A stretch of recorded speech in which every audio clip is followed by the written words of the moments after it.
brought you by Silver Pumps and Motors. Top quality और consistent performance के लिए सिर्फ सिल्वर पंप्स नाम याद रखना। అసెంబ్లీలో రుణమాఫీపై ప్రశ్నించారు బీజేపీ ఎమ్మెల్యే పాయల్ శంకర్. ఇప్పటికీ రుణమాఫీ సంపూర్ణంగా జరగలేదన్నారు. రుణమాఫీ ఎప్పటికి పూర్తవుతుందో ప్రభుత్వం చెప్పాలన్నారు పాయల్ శంకర్.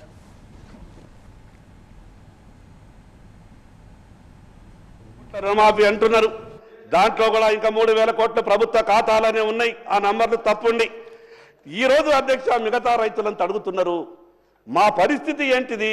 ఒక ఇంట్లో ఒకే ఖాతా ఉన్నది, 2 లక్షల రూపాయల లోపు రుణం ఉన్నది. ఆ రైతు రుణం ఇంకా మాఫీ కాలేదు.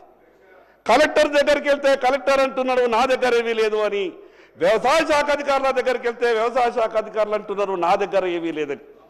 నేనేమంటున్నానంటే మీరు గొప్పగా అమలు చేస్తామంటున్నారు కాబట్టి ఆ విషయం మీద దృష్టి పెట్టండి, వాళ్ళు పడుతున్నటువంటి బాధను అర్థం చేసుకోండి, మిగతా విషయాలు ప్రభుత్వం నుంచి స్పష్టంగా జవాబు చెప్పాలని నేను ప్రయత్నం చేస్తున్నా అధ్యక్ష. పాయల్ శంకర్ ప్రశ్నలకి మంత్రి తుమ్మల సమాధానమిచ్చారు. గత ప్రభుత్వం చేసిన రుణమాఫీ వడ్డీలకే సరిపోయిందన్నారు. అయితే రైతులను మోసం చేసిన పార్టీలకి రుణమాఫీపై మాట్లాడే హక్కు లేదన్నారు తుమ్మల.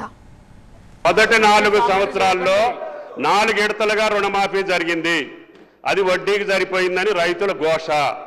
తర్వాత టర్మ్లో 5 సంవత్సరాలకి ఎన్నికల ముందు 3 నెలల ముందు మొదలుపెట్టి కేవలం 11,000 కోట్లు రిలీజ్ చేస్తే సగం మంది రైతులకు కాకపోతే ఆ భారాన్ని కూడా ఈ ప్రభుత్వమే భరాయించి అందుట్లో పంట రుణాలు వేరు, అదేవిధంగా లాంగ్ టర్మ్ లోన్స్ వేరు, షార్ట్ టర్మ్ లోన్స్ వేరు.